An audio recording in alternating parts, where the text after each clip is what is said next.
बोल सर.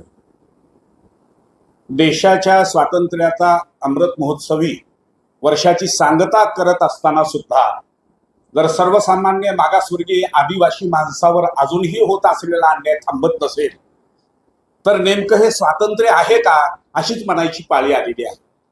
लातूर जिल्ह्यामध्ये अहमदपूर तालुक्यातील गुंजोटी नावाच्या गावामध्ये एका आदिवासी परिवाराला सिलिंग मध्ये मिळालेली जमीन गावातल्या गावगुंडांनी त्या जमिनीतला मुरुम दरोडा टाकलाय. जीसीपी लावून तिथला मुरुम विकला जातो आहे.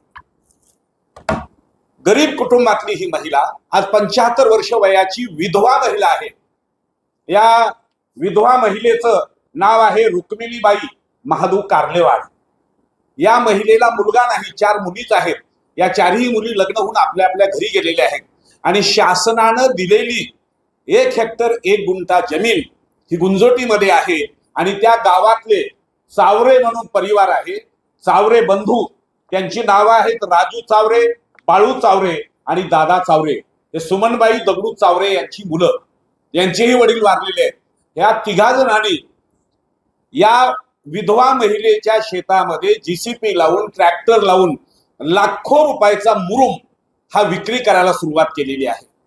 या गरीब कुटुंबाला कुणी आधार देणार आहे की नाही? गुंजोटीचे तलाठी आहेत, त्या भागाचे मंडल अधिकारी आहेत. मुरुमाची चोरी होत असताना हे अधिकारी नेमकं काय करतायत?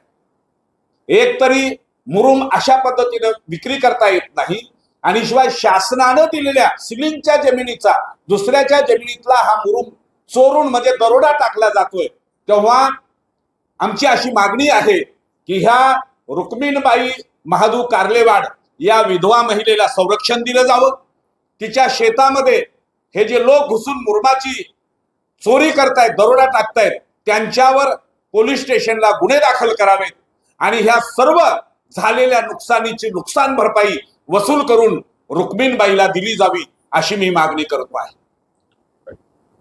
लोकाधिकार संघाकडे त्या माऊली त्यांच्या एका जावायला घेऊन आल्या.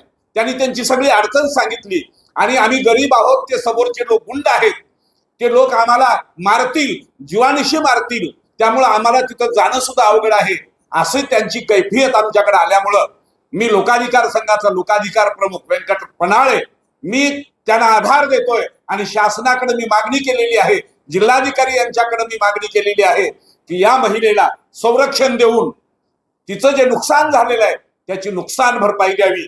ज्यांची जीसीपी आहे, ज्यांचे ट्रॅक्टर आहेत, त्या मालकावर, चालकावर आणि मुरुम विकणाऱ्या या चौरेवर सर्वावर गुन्हे दाखल करून कडक कार्यवाही करावी अशी मी मागणी करतो आहे.